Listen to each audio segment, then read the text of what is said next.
Winnie the Pooh, Chapter 2, in which Pooh goes visiting and gets into a tight place. Edward Bear, known to his friends as Winnie the Pooh, or Pooh for short, was walking through the forest one day, humming proudly to himself. He had made up a little hum that very morning, as he was doing his stoutness exercises in front of the glass. Tra-la-la, tra-la-la, as he stretched up as high as he could go, and then tra-la-la, tra-la-la, oh, help la, as he tried to reach his toes. After breakfast, he had said it over and over to himself until he had learnt it by heart. And now he was humming it right through properly. It went like this. Tra-la-la, tra-la-la, tra-la-la, tra-la-la, rum-tum, tiddle-um-tum, tiddle-iddle, tiddle-iddle, tiddle-iddle, tiddle-iddle, rum-tum-tum, tiddle-iddle-um. Well, he was humming this hum to himself, and walking along gaily, wondering what everybody else was doing, and what it felt like being somebody else, when suddenly he came to a sandy bank, and in the bank was a large hole. "Aha!" said Pooh, rum-tum-tiddle-um-um. "If I know anything about anything, that hole means rabbit," he said, "and rabbit means company," he said, "and company means food and listening to me hummings and such like, rum-tum-tum-tiddle-um." So he bent down, put his head into the hole, and called out, "Is anybody at home?" There was a sudden scuffling noise from inside the hole, and then silence. "What I said was, is anybody at home?" called out Pooh very loudly. "No!" said a voice, and then suddenly, "You needn't shout so loud. I heard you quite well the first time." "Bother," said Pooh. "Isn't there anybody here at all?" "Nobody." Winnie the Pooh took his head out of the hole and thought for a little, and he thought to himself, "There must be somebody there, because somebody must have said nobody." So he put his head back in the hole and said, "Hello, Rabbit, isn't that you?" "No," said Rabbit in a different sort of voice this time. "But isn't that Rabbit's voice?" "I don't think so," said Rabbit. "It isn't meant to be." "Oh," said Pooh. He took his head out of the hole and had another think, and then he put it back and said, "Well, could you very kindly tell me where Rabbit is?" "He had gone to see his friend Pooh Bear, who is a great friend of his." "But this is me," said Bear, very much surprised. "What sort of me?" "Pooh Bear." "Are you sure?" said Rabbit, still surprised. "Quite sure," said Pooh. "Oh, well, then come in." So Pooh pushed and pushed and pushed his way through the hole, and at last got in. Boop! "You were right," said Rabbit, looking at him all over. "It is you. Glad to see you." "Who do you think it was?" "Well, I wasn't sure. You know how it is in the forest. One can't have anybody coming into one's house. One has to be careful. What about a mouthful of something?" Pooh always liked something at 11 o'clock in the morning, and he was very glad to see Rabbit getting out the plates and mugs. And when Rabbit said, "Honey or condensed milk with your bread?" he was so excited that he said, "Both." And then, so as not to seem greedy, he added, "But don't bother about the bread, please."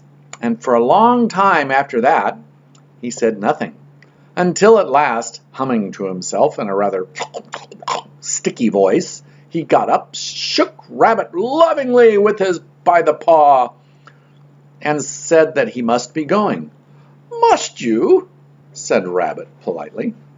"Well," said Pooh, "I could stay a little longer if you," and he tried very hard to look in the direction of the larder.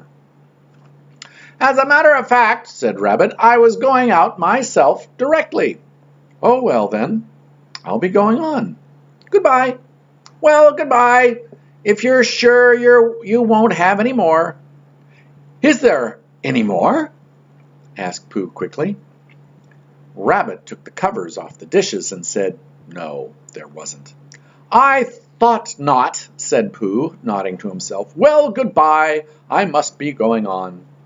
So he started to climb out of the hole. He pulled with his front paws, he pushed with his back paws, and in a little while his nose was out in the open again, and then his ears, boop, and then his front paws, and then his shoulders, and then... "Oh, help!" said Pooh.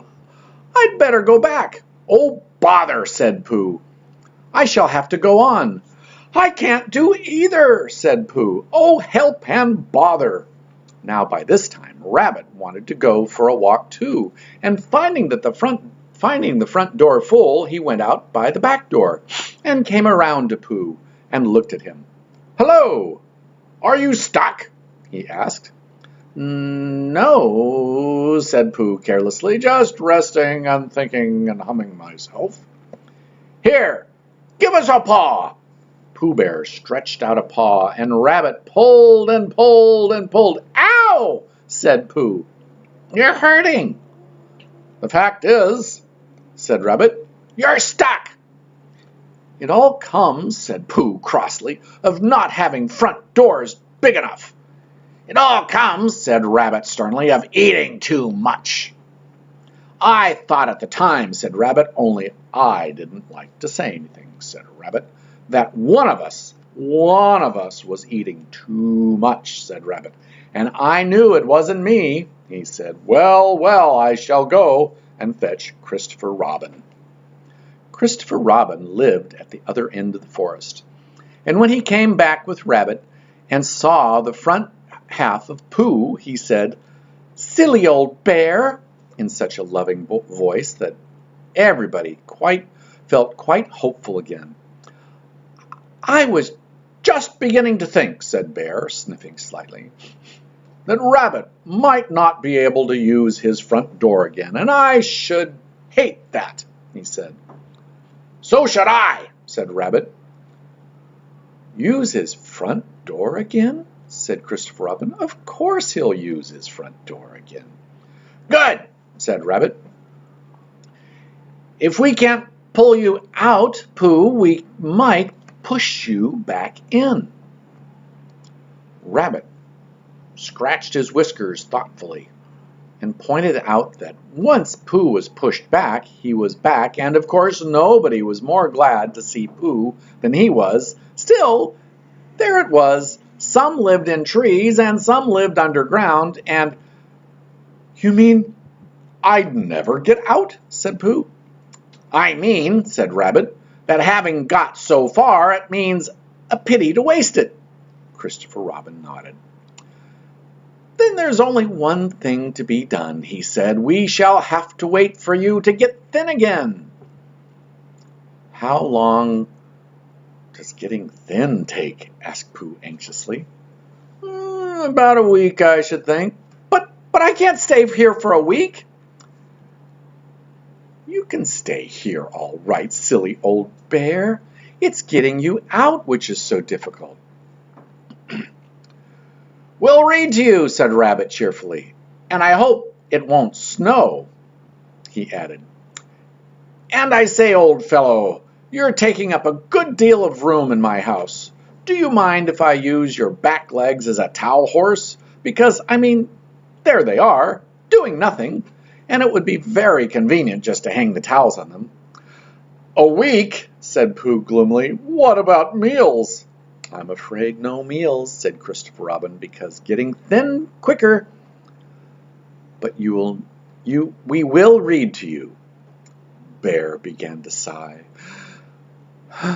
then found he couldn't because he was so tightly stuck, and a tear rolled down his eye as he said, "Then would you read a sustaining book, such as would help and comfort a wedged bear in great tightness?"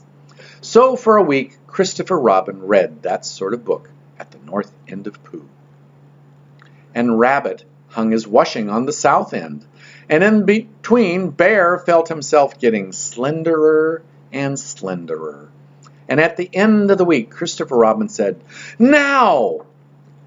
So he took hold of Pooh's front paws, and Rabbit took hold of Christopher Robin, and all of Rabbit's friends and relations took hold of Rabbit, and they all pulled together, and for a long time Pooh only said, "Ow!" and "Oh!" And all of a sudden he said, "Pop!" just as if a cork were coming out of a bottle. And Christopher Robin and Rabbit and all of Rabbit's friends and relations went head over heels backwards, and on top of them came Winnie the Pooh, free.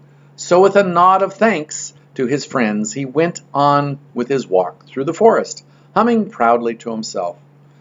But of course Christopher Robin looked after him lovingly and said to himself, "Silly old bear."